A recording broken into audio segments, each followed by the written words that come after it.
Chapter 57. The Naming. Aemond. What did my father think the first time he held me? Aemond wondered the first time he held Jaehaerys. And his father's father, Balon, would have held the newborn Viserys once, and his father's father's father, King Jaehaerys.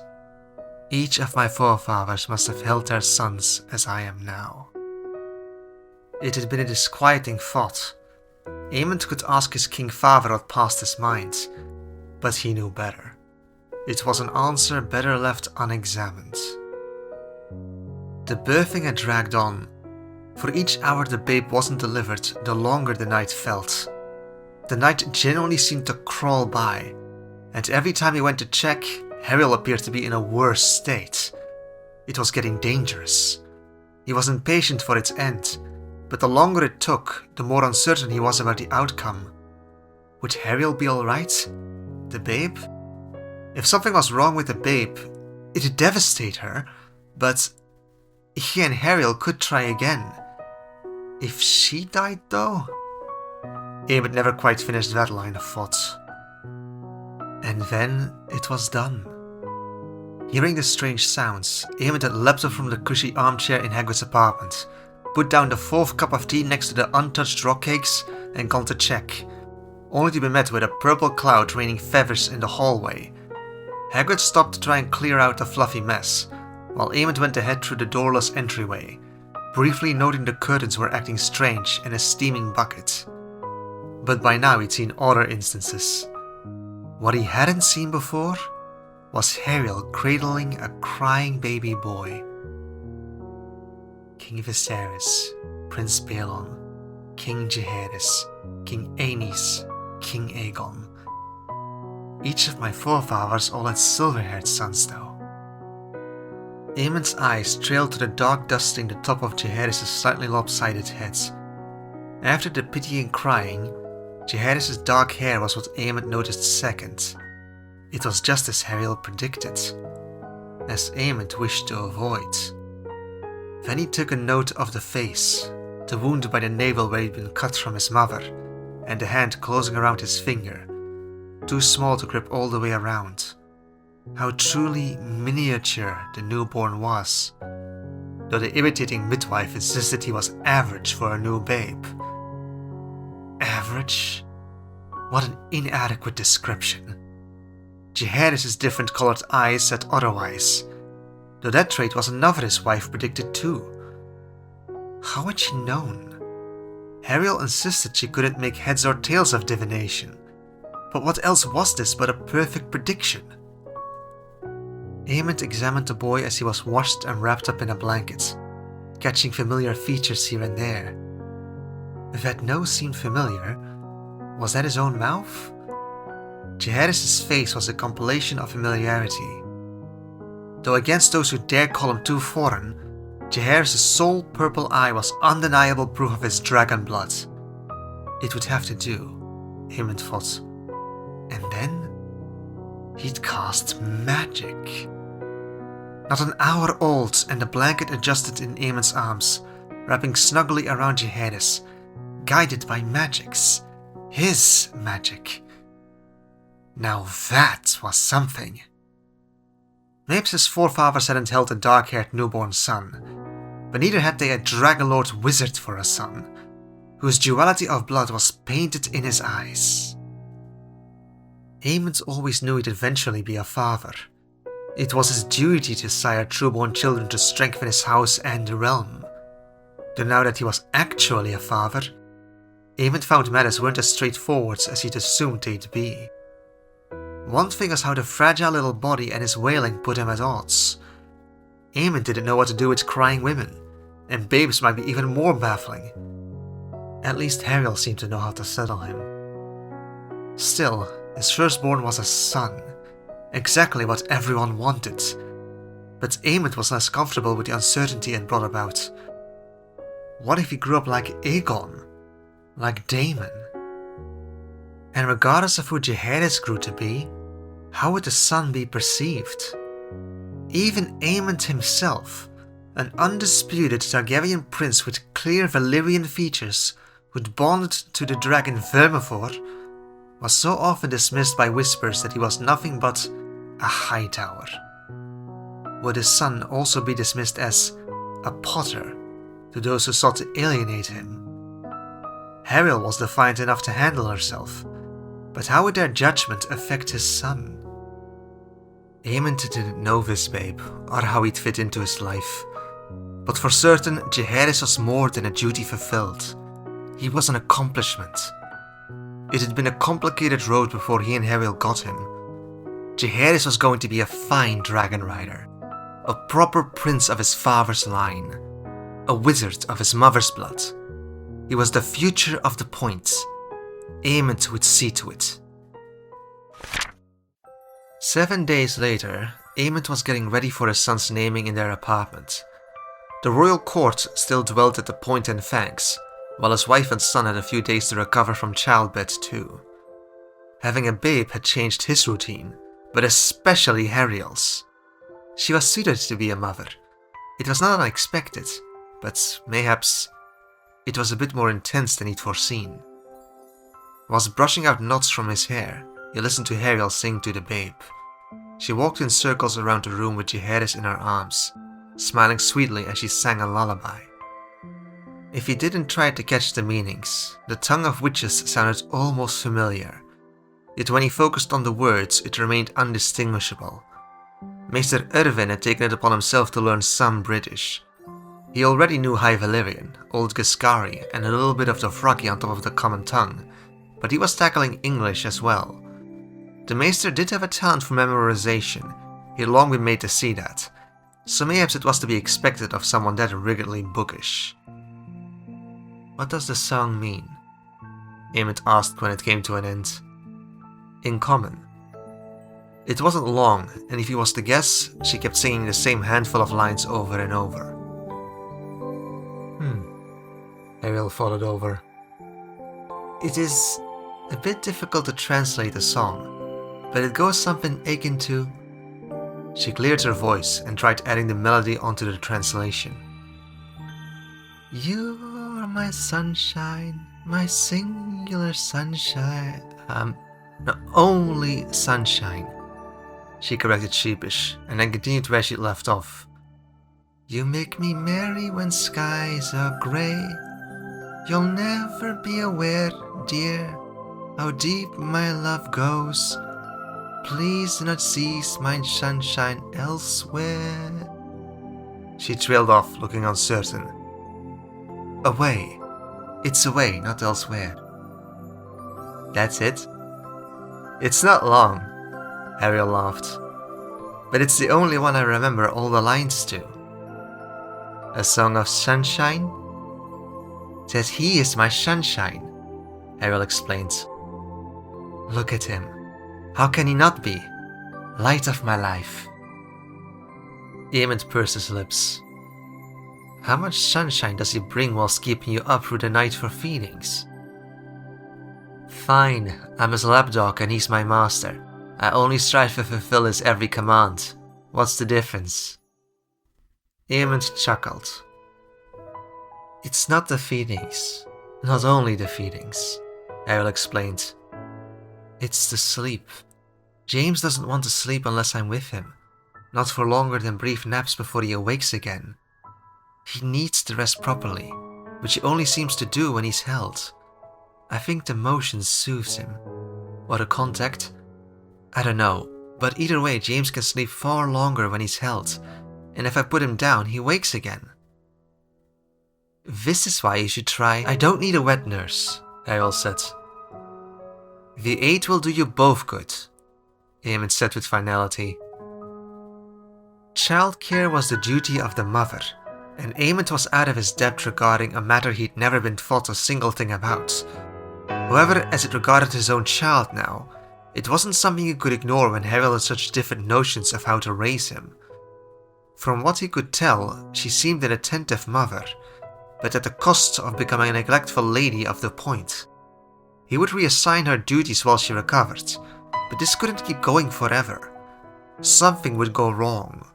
Either she'd try to do everything and make herself sick by never sleeping again, or her duties would remain neglected as she focused solely on their son, or Jaehaerys would be made to suffer because she tried to see to the point, but wouldn't allow aid for him. It's not as if you disliked the lady. No, Hale murmured, holding Jaehaerys closer. They hadn't had any wet nurses at hand, and the ones his mother suggested hadn't gone over well. Hale wouldn't leave their son with anyone she didn't trust. Unfortunately, no one she trusted were wet nurses, at least not available ones, or suitable. Aemond may not have the final say regarding whom Hagrid appointed as the steward of the point, even when it was short-sighted and utterly impractical. The daily running of the point would surely suffer the moment the jumped-up maid Aliza got pregnant again. But when it came to the rearing of Aemond's own heir, it was different. Never in the Seven Hells would he drag some random peasant off the street to look after the health of their son. The most promising option came from Lord Celtigar. There was a widowed lady of his household whom could serve as a wet nurse. Miria Celtigar was a fifth daughter of a cousin branch of House Celtigar with a 3-year-old daughter to care for. Without a dowry, plain appearance and widowed, Miria didn't have the best marriage prospects anymore. Though some household knights had been suggested, she'd been actively opposing having to remarry, and to not be a burden on her kin, she'd suggested she'd rather care for children than be made to make more. Ariel had met her several times over the years during different events too. She'd even attended Miria's wedding. Apparently it was the first time she'd ever seen a bedding. Not that it had ended well when the husband and their infant babe both passed this winter from fevers. She could move into her own apartment here at the point, and as a lady of House Celtigar, she would be able to stay on as a nursemaid after Jaehaerys was over his infancy too. She was educated, and from a prominent family, and got along well with Hariel. His wife struggled to find faults with her, but remained reluctant to share her son. I can do it. My aunt didn't need a wet nurse, and she had 2 children to manage. She managed the household undoubtedly fine. I can do better than that, Hariel said miffed. Pardon, but don't you hate your aunt? Aemond asked, quite certain she'd used the word hate a couple times when particularly riled. She mostly avoided the topic of the aunt and uncle who raised her, except when a remark here and there burst forth. Besides, even if Hariel hadn't shared, Hagrid was easier to crack. They treated her poorly, lying about her parents, and tried to deny Hariel access to her own magic. Had it been him, he'd have them fucking sent to the wall, and the spiteful shrew off to the Silent Sisters. Is your aunt's the example you wish to follow? Hariel stopped, and for a moment it looked like she'd walked right into a wall. She shook her head. No? Though, my friend Ron was one of 7, and his mother had no wet nurse. Hariel shrugged. Only magic. Did she have daily duties to a keep, a town, and a dragon sanctuary that's piling up unattended whilst raising 7 children? I don't know. Perhaps she did. At least I think one of her elder sons worked with dragons. How many of them survived infancy? He mused. All of them. You certain? It wasn't as common to have quite as many children back in Britain, Hariel shared. 7 was considered a lot. Here it's normal, even if not all survive infancy. She pulled Jaehaerys closer, as if shielding him from some lurking shadow. The lad seemed healthy, but undeniably an infant. It was a blessing to be born in the late spring as the days grew longer and warmer in the turn to summer, but that didn't change how the world was a cruel place for the frail bodies of babes. They could be thriving one day, sick the next, and gone so sudden. These things just happen sometimes, especially for babes not yet reached an age of 2. Hariel's mind must have been running alongside his own. He's only a week old. James is well now, but things can always change, Hariel murmured. An open window with a draft, if he's too warm or too cold, and he could catch something. For once, common knowledge of the fragility of babes was suddenly a keenly threatening thought. And though Aemond managed to keep his expression impassive, his fists clenched. Something uneasily curdled in his gut. Yet ignorance was worse. To pretend such cruel outcomes were impossible would make him a fool. Living in naive hope wouldn't do any good either. They had to acknowledge the dangers first, so they better avoid detrimental mistakes. But it made it easier to know other infants weren't like their son either. Those other babes didn't have magic. I'm aware, but a sleep-deprived mother won't aid the babe either. You don't have to cover each and every feeding. That's why we use wet nurses. To aid both our son and yourself keep your good health. Aemond cleared his throat. Most women hold no other duty than being a mother. They're not housing the royal court or managing a household for a keep, a town and a dragon sanctuary. You're also dismissing how those mothers usually do have aid. They have sisters, mothers, aunts, nieces, cousins, grandmothers or other family close at hand to aid them. But you do not. To better balance your duties while keeping Jaehaerys healthy, some compromise is required, Hariel. There's a ready solution at hand. Use it. His words hung between them, a reluctance plain. Perhaps I could try, Hariel sighed, pacing slowly across the room until she stood in the window, gazing out at the vast ocean horizon. I could let Miria take him for a couple hours, while I'm there, just to see how it goes, and I'll be close at hand when he needs me. Aemond nodded. As Lady Miria settles into her duties, she can take some of the night feedings, so you may sleep. I don't know. How can I learn to be his mother if I don't do it myself? Ariel frowned. What if James prefers her over me? She asked quietly. What if she's a better mother? Aemond scoffed. Imbecile, he muttered under his breath, and said louder, Allowing aid won't change that, except probably make you a better mother. He walked up behind her and peered over her head to the seagulls surfing on the wind outside the window. Judging by the light, they should probably get up to the Great Hall soon. Brushing Hariel's braid off her shoulder, Aemond kissed her neck, inhaling her warm scent. She turned and tilted up, catching his lips. He wondered idly how long he'd need to wait until she was healed. They said weeks, so for now... We have a naming to get to, and you're not decent, he reminded her. My hair's done, she pointed out, then eyed the stains on her overgown. I must change out of this and into something with less spit up though. Could I suggest something that's not a nightgown either? Aemond agreed, taking Jaehaerys out of her arms and securing him against his shoulder. I'll bring him up so you may finish without a distraction, Jaehaerys chirped and squeaked in his ear whilst Aemond made his way down the hallway. Not loudly or even distressed to be away from his mother, but as if having a chat. What Hariel said seemed accurate. If Jaehaerys was put somewhere, he'd quickly start crying, nor was he agreeable to fall asleep. There had been instances where Hariel got him to sleep in her arms, and, pleased with her success, she tried to place him in his bassinet. She'd wait until confident he'd truly stay asleep, then she'd carefully try to leave to go wash up, only to stop 7 steps later to their son squeaking in distress, as if even in sleep he'd sensed he'd just been left alone. Then again, Jaehaerys wasn't truly difficult to soothe whenever Hale picked him up, or Aemond, or Hagrid, or Alicent, or Helena, or Bella, or fucking Jace.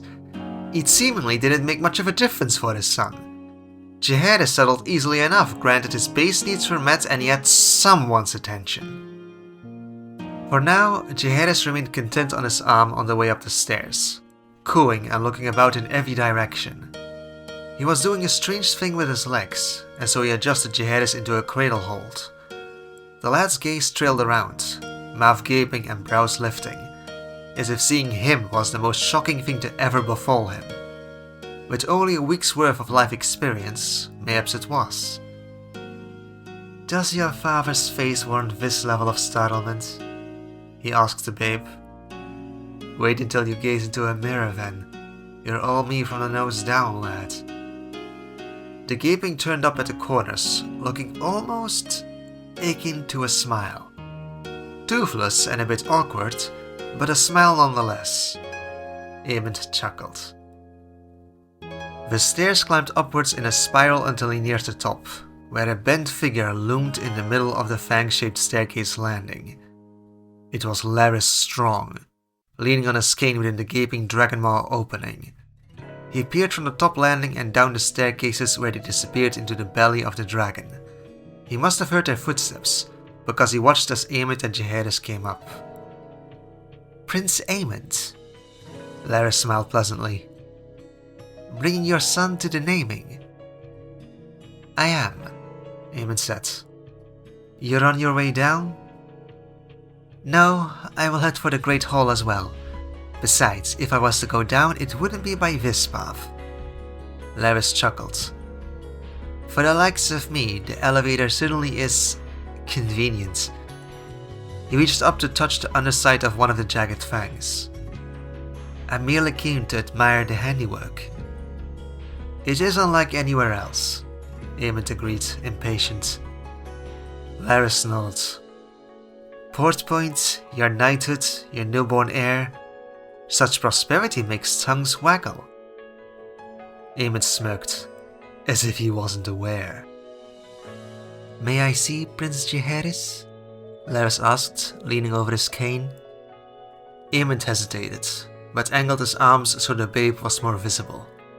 Larys shuffled forwards, his gaze intent on Jaehaerys.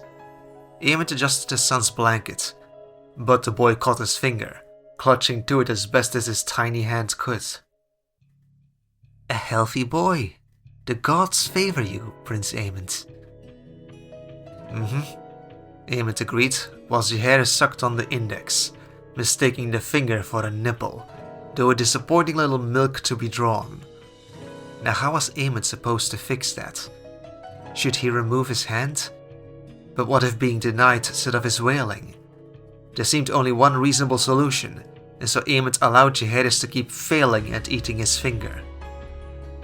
"I pray your wife is faring well after her ordeal." Aemond was of a mind to leave him with nothing but a dismissive scoff. Larys Strong underestimated him, as if Aemond wasn't aware his wishes for his wife were empty falsities. What else was? "No need for prayers, she's faring well," he said instead. "That's a relief." For today, it behooved Larys to display the mask of polite smiles and submissive flattery. But what of the next? Aemond hadn't forgotten how Larys advised his grandfather to send Hariel away, whilst using several unflattering terms in the process. His wife let it slide off her back, but allowing such slights to go ignored opened up a precedent to be taken advantage of. Larys was a politician. He was damn useful, and asked for little to do tasks decent men wouldn't take lordships to commit, and therefore only fools or the desperate could delude themselves into believing anything he had said was sincere. Aemond knew how to handle it. His way of turning praise in whichever direction the wind blew favorably wasn't new, but it irked him more than usual. Jaehaerys was a newborn, but already Larys attempted to use his son to win favor with a father. Mayhaps it would have been a more effective approach had his Aemond overheard where his true opinions regarding Hariel lay. But he had, years ago, validating what he'd always suspected, that Larys Strong was just as false as his older brother Harwin, and would lie for years, for decades, and forsake all decency as long as they got what they wanted. Be it fucking a married princess under the king's nose, or courtly favors. On the other hand, it made Larys rather predictable. "I am astonished by how quickly this came together. Curious how it came to be as well." "It's magnificent, yet it does draw a curious juxtaposition. For all this prosperity born of your wife's witchcraft, she could not heal Prince Aegon. She cannot change flesh as she does stone? Aemond huffed. Is a castle, a port, a town, roads and a dragon sanctuary not good enough for your expectations, my lord? No, of course not, my prince. You misunderstand me. My own seat of Harrenhal is in a state of deterioration, more crippled than I am. Larys hummed. Seeing what's been accomplished here, I wonder where there's a way to mend what's broken there. With a fortune? He suggested flippantly. So that was his angle. Larys's newfound cordialness towards Harrenhal was because he had sniffed out a potential avenue to get Harrenhal repaired. Larys turned to him. Harrenhal is too immense, and the damage is too extensive.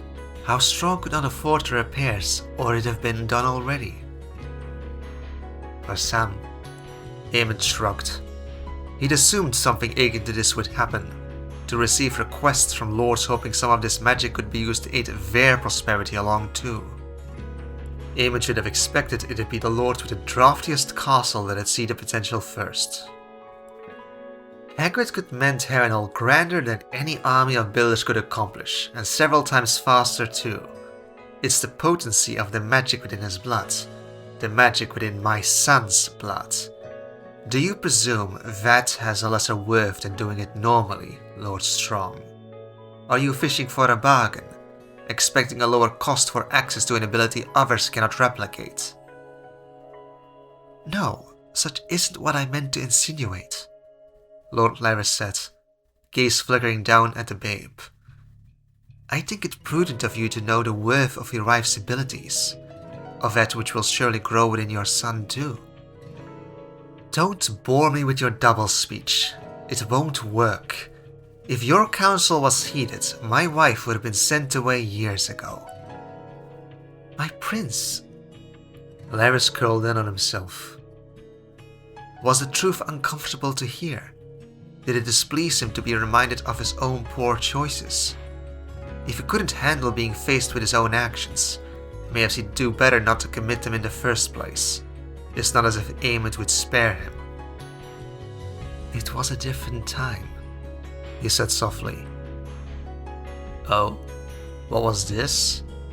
Larys wouldn't deny it, cover it up, make up lies to try and talk away his heir. How unlike his father and brother. You may recall the rumors that once dogged the halls of the Red Keep.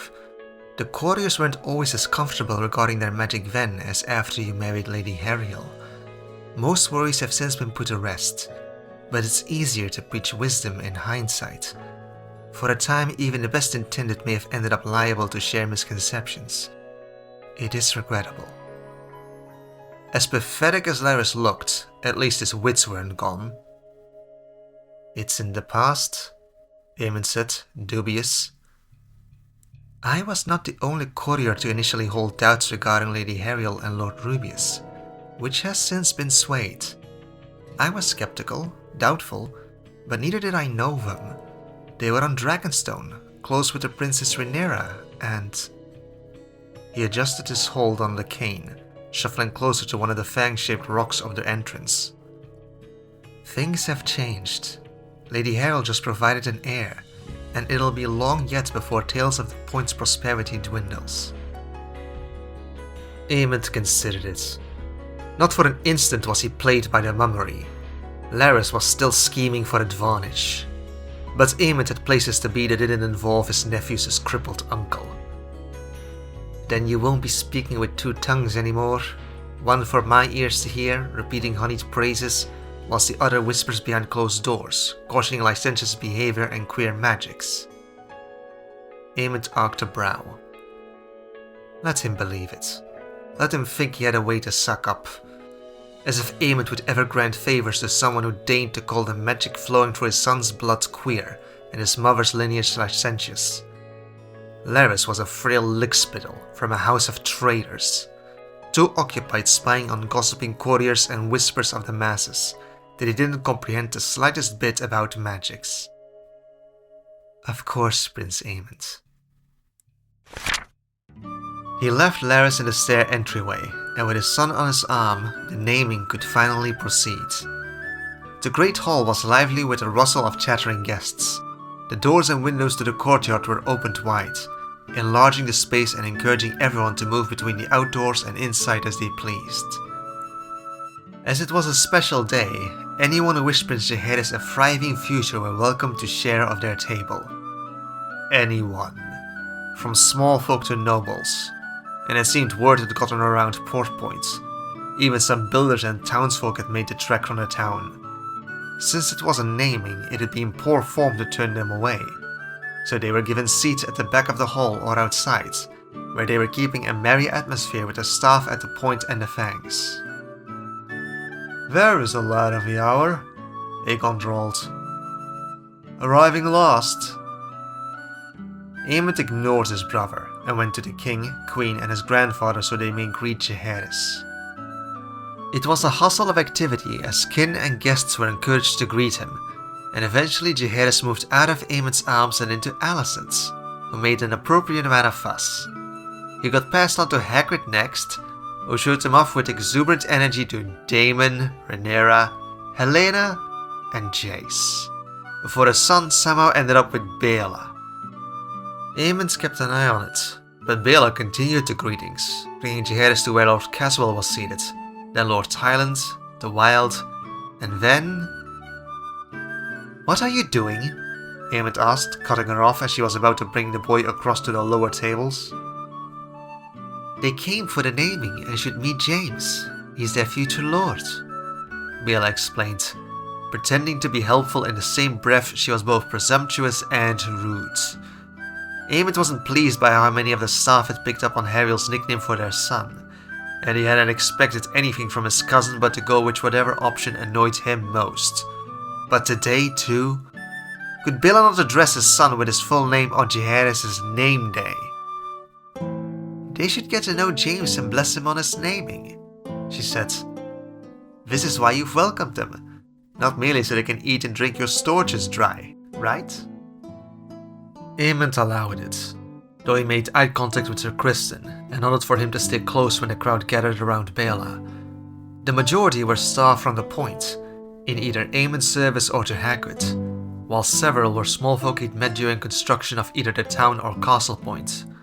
Some were builders initially sent from King's Landing, who decided to remain at Port Point, as what the opportunities offered here were superior to what they came from.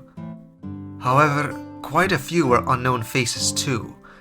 He couldn't always tell whether they were newcomers or staff brought along by members of court. Wherever they were from, they all greeted their prince, though Jaehaerys had fallen asleep in Baela's arms. The lad may refuse to sleep peacefully in the quiet of night, but he already slept like a log being carted around whilst in the center of such noise. It was at this point Haryl arrived. "Now he sleeps," she muttered as she went to get Jaehaerys. Everyone knew what the name would be, but for the sake of tradition and doing things properly, Aemond welcomed them to the naming and presented Prince Jaehaerys Targaryen, to great applause. The sudden noise startled the son awake. The babe complained a bit, but fortunately went right back to sleep in Haryl's arms, before the event was officially started with an offer to share of their food and hospitality. The masses didn't require further incentive as they set to devour the spreads set out on the tables. From the salads of sweetgrass and spinach and plums, sprinkled with crushed nuts, the roasts basted with butter and herbs throughout the morning, pigeon pies, cheeses, raspberry cakes and drinks. The lower tables didn't have quite the variety of selections, but a buttery chicken, roasted goat with pumpkins and carrot salads were more than enough that they were soon merrily sharing blessings in honor of Prince Jaehaerys. Or, in one instance, Little Lord James, whilst boisterously wishing him many thriving name days to come. Naming of a newborn wasn't always this decadent. Most namings were accomplished with only the parents and kin sharing a meal in the babe's honor where the babe was named. Though as Haryl and Jaehaerys were both in good health, and with the king and court still at the point, it had been a prudent opportunity. In Aemond's opinion, it would have been perfect if it wasn't for how Rhaenyra's lot still remained under the same roof. If only Haryl's labors had started a few hours later, then Rhaenyra would have left as intended. But no, Haryl's water broke right in front of his half-sister, and then he'd been obligated to remain a whole fucking week longer. Aemond didn't want her here, and Rhaenyra didn't wish to stay, but they both kept up appearances for the sake of their king. A few more hours, and then he'd be rid of them. In truth, Aemond was getting impatient for the rest of the court to leave as well. Eventually, the guests moved away from their seats, some to get drinks from the refreshment table, others to enjoy the summer sun and courtyard. Jaehaerys stood awake in impatient distress, and Heriel excused herself to feed him. Aemond followed along with the crowd outside, where the warm sun washed across his face and heated his skin. He strolled along without a proper destination, requiring a break from the hustle, and momentarily blocking out the noise and chatter behind him.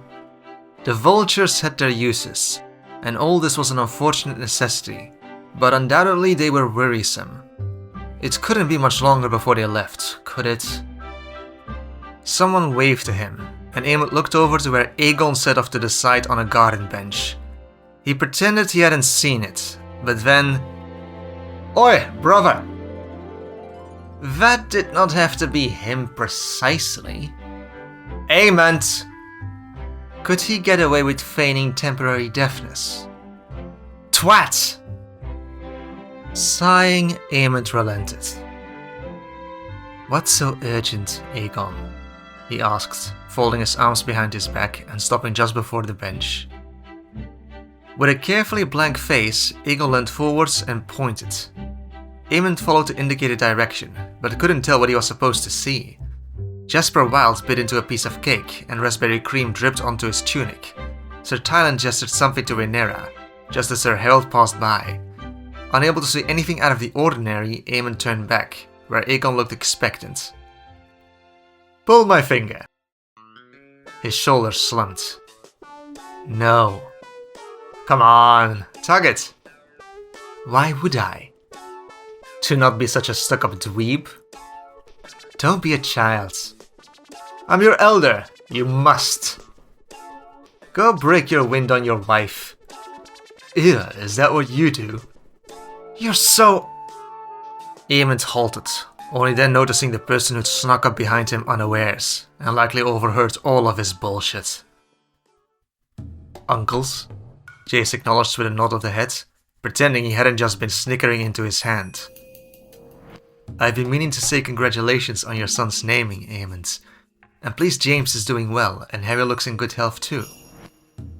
Aemond nodded. Jace stood there, eyes darting between them, as if expecting some pat on the back and be told he did good for his empty platitudes. Aemond said nothing, hoping Jace wasn't so thick he couldn't take the hint. "Nephew," Aegon said instead, smile innocent. "Did I see you and my wife have words?" Briefly.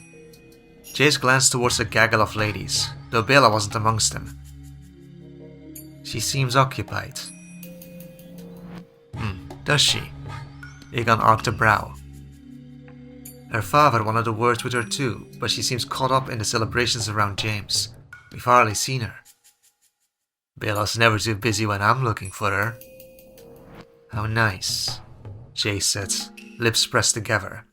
A strained expression Aemond found far more amusing than his false, bright-eyed smiles.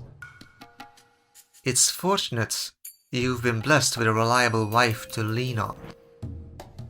Aegon's smile had no warmth anymore. "Life does take unexpected turns," Aemond hummed, and both Jace and Aegon looked away from eyeing each other. To him. "The initial agreements were for my wedding to happen around now. Some lavish affairs in the Great Septon King's Landing, no doubt. But Princess Rhaenys in high tide proved very generous. Speaking of, how's your brother faring?" It wasn't a question of which brother either. Jace's tensed reaction brought him a validating joy, his jaw locked up like an upset chipmunk. It must have been an adjustment for little Luke, going from the intended heir to the richest house in Westeros. But Lord Corlys Velaryon saw more promise in a fourth son, a toddler, than in Luke. Aemond shook his head. "I wonder what turned him away. House Velaryon's words are, The old, the true, the brave. And, then again, Prince Viserys Velaryon fits their words very well, I must admit.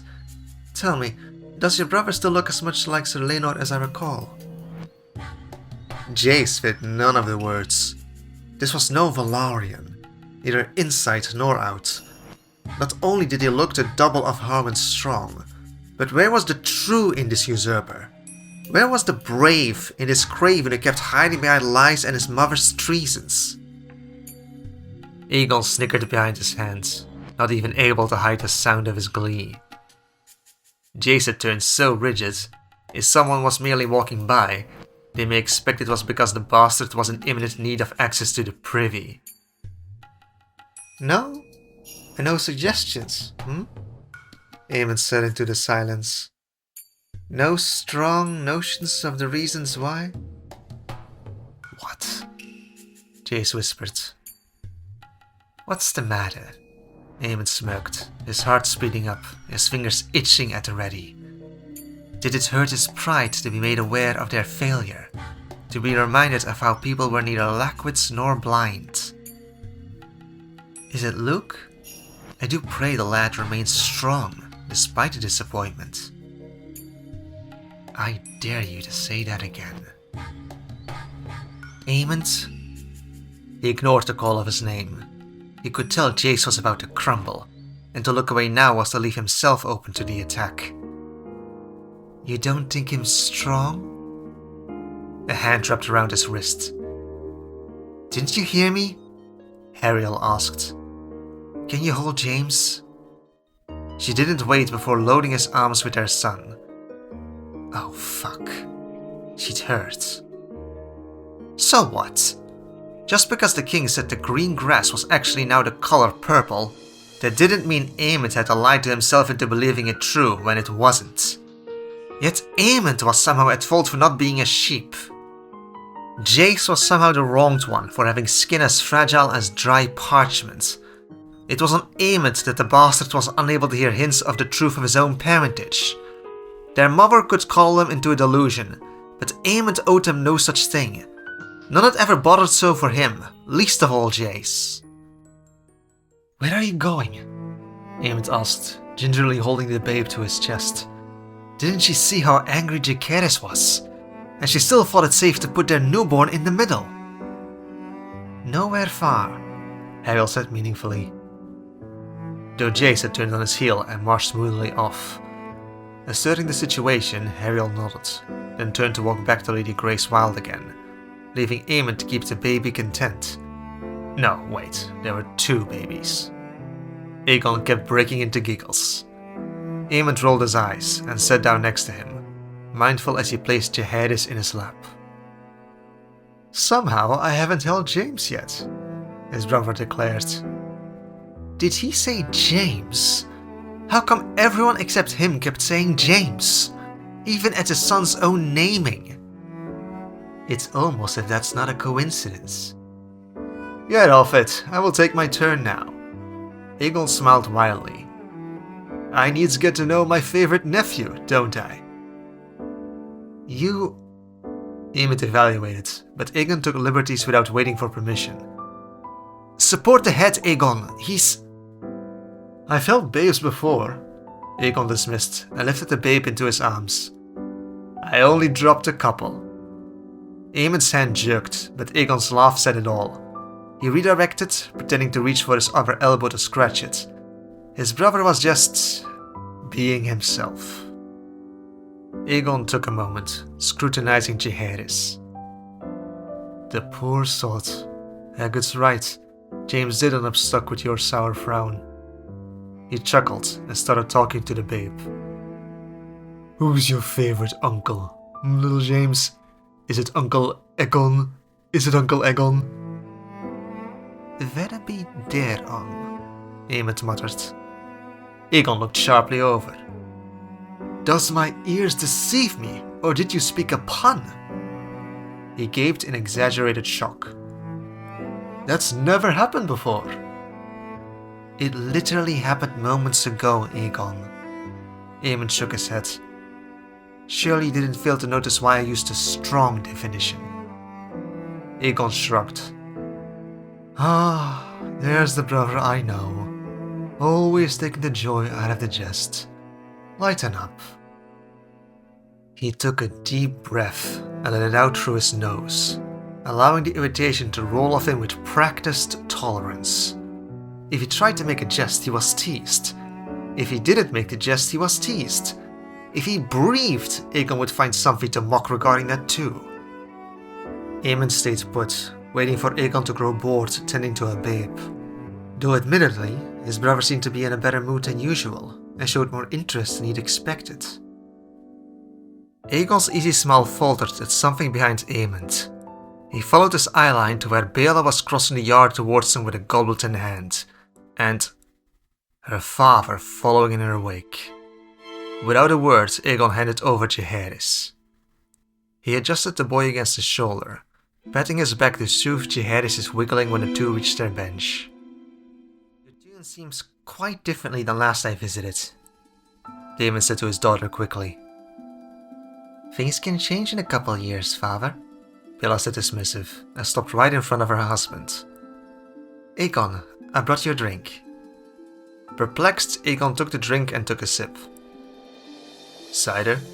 He asked. Water too. It's cider? Pardon, I got distracted, Bella said quickly. At once, Aemond wished he never ended up in this company in the first place. Hell, he'd have been better off following Jace who made it over to the king, and was gesticulating towards where Helena and Hariel were. How quaint for you two to have found some wedding bliss at last, Daemon said pleasantly, his sharp eyes darting between Aegon and his daughter.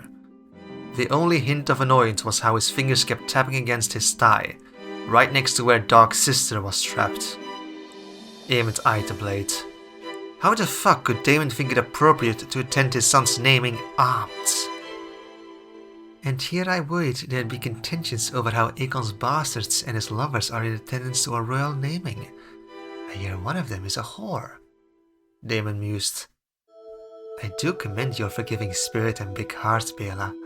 Many ladies of the realm would take it as a slight. Aemond glanced down the garden to where two of the three bastards were running around, Dracarys and Gaemon. Gaemon's mother was amongst those who'd come outside too, while the other two mothers were seated inside amongst the staff. Frankly, Aemond didn't give a fuck whether Bela felt slighted by their presence. It was an open day, and if Aegon didn't want to face his failings, he shouldn't have been so short-sighted as to sire the bastards to begin with. What he'd not expected was Daemon trying to provoke a reaction out of his daughter. Aegon's lawful wife looked like she just swallowed a lemon. Aemond could tell that much. Whatever had spurned the Rogue Prince into provoking his daughter, however, what he said was also true. A slight? Bela shrugged, her eyes passing from the silver-haired bastards of Aegon's to where the dark-haired Jace smiled and nodded to whatever the king said. You say I should view the bastards in attendance as a slight against me, father? Is that what you do? He caught Aegon's eye, only to be distracted when Jaehaerys hiccuped in his ear, followed by hand-waving, a feeble kick, and then... crap. Aemond stood, pulling the boy off his shoulder. He dangled in his arms, chirping and gurgling whilst a long trail of spit-up dripped from the boy's mouth and warm liquid seeped over Aemond's shoulder. Do you need aid with James? Bela asked, quickly fishing out a handkerchief before prying Jaehaerys out of his arms as if in a rush to clean him up. I'll bring him inside. James shouldn't be exposed to this sunshine for long either, she decided, without giving either Aemond or her father a chance to object. Did she just use his son as an escape tactic? Aemond pulled out his own handkerchief, a necessity which was never too far away these days, and did his best to dry the milk staining his silks. Likely Hariel would have to fix that later. Daemon kept a blank demeanor, and wrenched his eye away from where his daughter disappeared and back to them, making Aemond quite curious what that was about. Had it been said by anyone else, Aemond could almost appreciate a subtle double entendre. The Bela didn't have the guts to say it outright, that if Aegon's bastards and his whore was a sight to bring before the royal court, well, then so was Jason his mother. What a dutiful aunt she's turned into, Daemon said, his polite smile easy. She is a gift, Aegon agreed. His brother's casual smile could almost be compared to Daemon's, but it held none of the sharpness of their uncle, and instead embodied the attitude of someone who truly didn't give a shit about appearances, instead of pretending they didn't. Any amusement remained rather short-lived though. Isn't that whore over there the mother of your bastard? Daemon's predatory eyes darted over to where Daemon's mother just rose from her seat, back to Aegon, and then to him. Working your keep here, huh? I'm sure her services have proven satisfactory since Aemon brought her into the household. He stopped dabbing the stain, catching the amused glint in Daemon's suppressed smile. Would a smirk stay frozen on Daemon's dead face if Aemon was to bash his head in? Aemon hadn't been pleased about allowing Daemon's mother to join the staff in the first place. And this was why. She was a damn whore, who happened to be Daemon's mother. Once relocated, who else would look after him but his mother though? It had been the most convenient solution to allow them both room. Daemon held Aemon's eye, his little smile growing absolutely infuriating the more innocent he tried to act. Bold to invite her to the naming though. It was an open day! He knew! Who the fuck did this disinherited washed up excuse of a Targaryen think he was? It was his son's naming, and the cunt was insinuating Aemon had brought his brother's discarded horse to the point to fuck himself. Why the interest in the whore?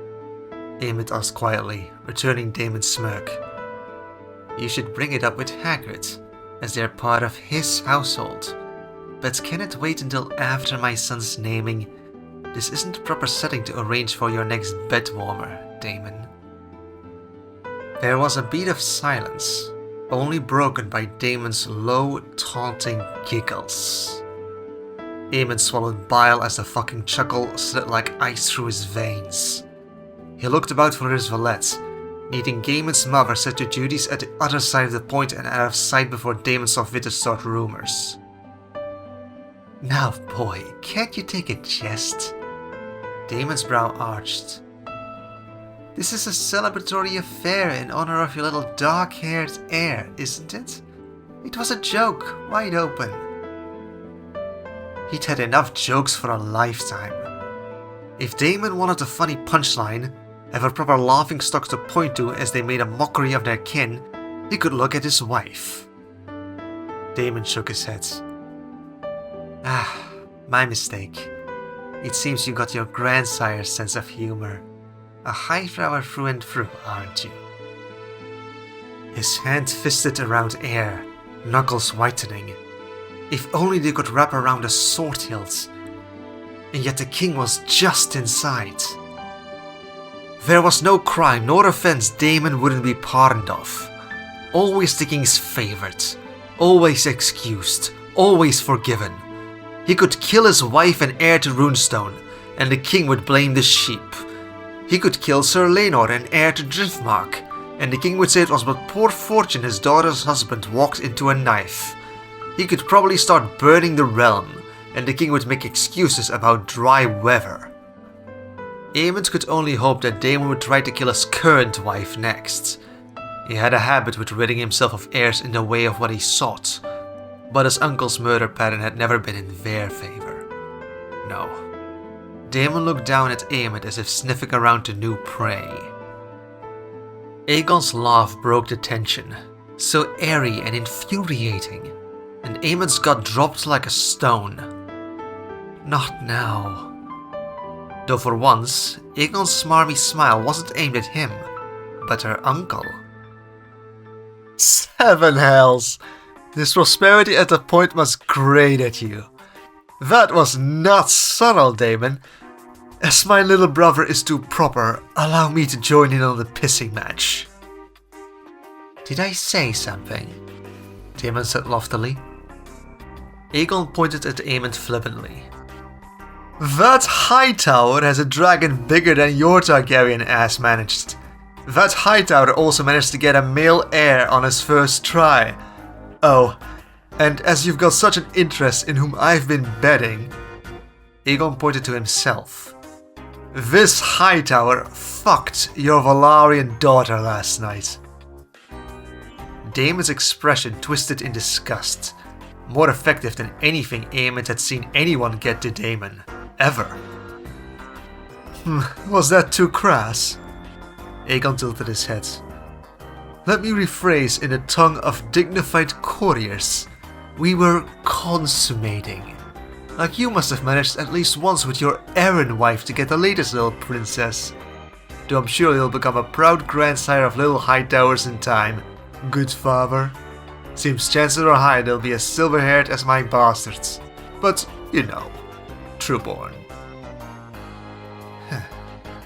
Daemon blinked, his jaw locked, and his hand drifted towards his sword. His ears rushed with blood. Aemond bit down on his lip as he exchanged an amused glance with Aegon. Would he blow up? Here? He only had a knife on him. Daemon peered quickly towards the Great Hall, where the king was, and his hand fell away. Children, he muttered dismissive, and then sauntered back the way he came. Cunt, Aegon declared, brow arched as he watched their uncle leave. All bark, no bite. At that, Aemond nearly laughed with incredulity. What? Before the king? No. Don't go into empty corridors unattended until they've flown away, though. Aemond was conflicted, and not only because of how ridiculously obtuse Aegon could be. Yet there was a blend of exasperation and... something that may have been gratitude. His older brother may be an utter lackwit, taunting mad dogs like Daemon, but on the other hand, Aemond had been so angry he hadn't actually been able to retort. Wouldn't put it past him to send someone to stab you in your sleep, actually, Aemond pointed out. Aegon squinted against the glare of the sun. Hiring help? Isn't he more hands-on? He went and killed his wife on his own, right? Everyone knew he was visiting Lady Ray for the first time in years, and she died the same damn day he arrived. He kills the women himself, Aemond agreed. But Sir Laenor? Right. Aegon nodded, lips pursed. Even when his daughter is in the same bed, though? Aemond hesitated. What if he gives her the blade to bring to bed? Alright, so mayhaps Daemon wasn't entirely wrong. Your nagging sounds just like grandfather's. Aegon's eyes narrowed. She's had 2 years to slit my throat, but instead Bale's been with me through the whole... He glanced at his leg as if to indicate what he meant. Daemon just tried to start shit to share his misery around. His daughter won't talk to him, so he's biting at everyone. Bella won't talk to him? He wondered. Why? Aegon shrugged, but didn't seem to have more to share. Are you deaf to what Daemon was doing there? Aemond asked him frankly, because his brother probably involved himself merely for the pleasure of starting shit, without thought to why it happened. He's belittling us, trying to make our dragonblood sound lesser by calling us Hightowers, and you play into it, he snarled. When he's trying to make it sound like we're not... Gosh, you're so fucking prickly! Aegon cut him off. Like a hound about to bite everyone who passes their kennel. Our mother is a Hightower, you twat. Stop reacting as if he called you a bastard. I'm not the one playing into that game, you are. If you merely relaxed, then all he'd accomplish would be to remind everyone we're trueborn of 2 powerful houses. There's nothing wrong with it except whenever Daemon twists it into an insult. His brother rolled his eyes. Frankly, you should take being compared to Otto as praise, particularly coming from Daemon.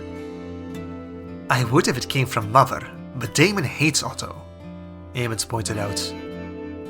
Your disregard for politics and lacking attendance at court may leave you unawares, brother, but that was more akin to a death threat than praise. Aegon leaned back, tugging on the hem of his garishly bright golden cloak. I'm unawares? Damon's only doing it because you've been accomplishing shit, you dweeb, and he can't stand it. Isn't that why Damon hates our grandsire too? For the same reason? Pardon? What was he on about? They're 2 second sons, but whilst Otto is a landless knight with nothing to his name, he climbed higher than Damon managed by skill alone. And worse yet, into the position our uncle assumed was his, no matter how many times he pissed off the king. Especially as whenever he's tried, even with a dragon and royal titles, all Damon accomplished was to get himself exiled and disinherited, usually whilst leaving a trail of corpses and a couple new enemies in his wake. All the while Otto keeps being publicly favoured by the king. If this was about wanting to be the king's favourite, why isn't he hating Rhaenyra? She supplanted him as heir. Because he could fuck Rhaenyra. Better yet, fucking her grants Damon everything she's promised for his own. But unlike our dear half-sister, Otto proves less willing to bend over to get fucked himself. Aegon. Aemond shook his head. As if the filth out of his mouth wouldn't give Aemond nightmares, his brother had the gall to smile innocently. You know what they say about love and hate. Who knows, if either were women, or hell, more akin to Sir Laenor, mayhaps they'd get along swimmingly. God, his brother was a shameless dunderhead who could never pass up making everything about fucking. Aemond didn't want that mental image in his head. Fuck no. Yet he didn't allow any discomfort to show, or else Aegon would just press the topic to obscene lengths. If Daemon actually felt as cavalier as he acts, he wouldn't have acknowledged you, dweeb, Aegon said. Ignore it. Likely nothing would piss him off more than being irrelevant. He leaned back, something less playful in his smile as a repetitive clanking noise ran across the yard, and he looked over. Through the open doors, you could see Jace had climbed up to stand on one of the benches, smiling winsomely at the crowd. What was that about? Not waiting for Aegon to keep up, Aemond headed over in long strides. Inside, Jace lifted his goblet to the crowd, laughing, transformed from the sullen bastard who'd stormed away not long ago. I wish to raise my cup to Lord Rubius, Jace said generously, nodding to Hagrid. Taller than everyone else, he was hardly difficult to catch in the crowd. For your generous hospitality and steadfast duty to hedge and care for dragons. Your services have proven invaluable. There are few more deserving of the success of the point than you. Hagrid went beet red whilst the crowd nodded in agreement. Then, to his displeasure, Jace turned to Aemond, his smile not faltering as they locked eyes. And to my uncle Aemond and his beautiful wife Hariel. Congratulations on your son. I'm sure James will grow into a prince as fine as his father. As men, I hope we may yet be friends and allies, as good brothers should. He turned last to where Helena stood next to their mother. To my beloved Helena, Jace said. Our kin inspire me. I wish to follow their example, and have been granted His Grace's blessing to follow my heart. Summer is imminent. Let us seize it, and bind our blood with the god's blessing as spring turns to summer. The room quieted, all eyes on Jace who lifted his chin, his smile aimed at Aemond's sweet sister. Wait! What now? Did that mean... The king's hand clattered onto the table. Hear, hear! He exclaimed. The room erupted into applause. Any trace of confusion wiped from everyone. Everyone except a select few. Rhaenyra walked up to her eldest, an expression of pleasantly surprised confusion. Daemon burst out laughing as he clapped along with the room. His mother looked like she was about to faint, and then Helena was ushered forward. Her shoulders hunched at the attention and the people touching her, urging her to the center of the masses where Jace stood. He stepped down from the bench, eyes intent. He hesitated, but took her hand, kissing it quickly before his sister pulled it back. No one noticed though. The hall was in a storm of chatter, whilst Jace announced what he'd been plotting, speaking nightmarish words of their imminent marriage. It washed over him. The Great Sept in King's Landing. Invitations. Everyone would see. In a haze of building nausea, Eamon searched the hall for Hariel's raven black hair, but everyone were moving. No, that was... The wedding was moved up? But Jace wasn't even of age! Those infirm cocks, Aegon murmured under his breath, and only then did Eamon see his brother had caught up. Leaning on his cane, Aegon made a disgusted gape. Ugh, Mother's going to be a nightmare. He pursed his lips. When court returns to King's Landing, Bella and I will remain here at the Point and the Fang. Aemon's head whipped around. Pardon? Did he say he was staying? Here? No, go home. He must leave. They all had to leave. Ah, but it'll be like old times. Precisely. You are supposed to return with court, Aegon. To what end? To have our mother's displeasure all to myself. You're here, Daeron is in Old Town, and Helena with Rhaenyra. It's only me. Do you have any idea what that's like? For moons I couldn't even run, chained to that fucking bed. Aegon shook his head. No, you may go and bask in her attitude whilst arranging our sister's wedding. For me though, I'll pass. Me and Bella will remain here until that... Aegon nodded to where the wedding plans were being loudly speculated over. Is done with. 7 hells. To think this day began with sunshine.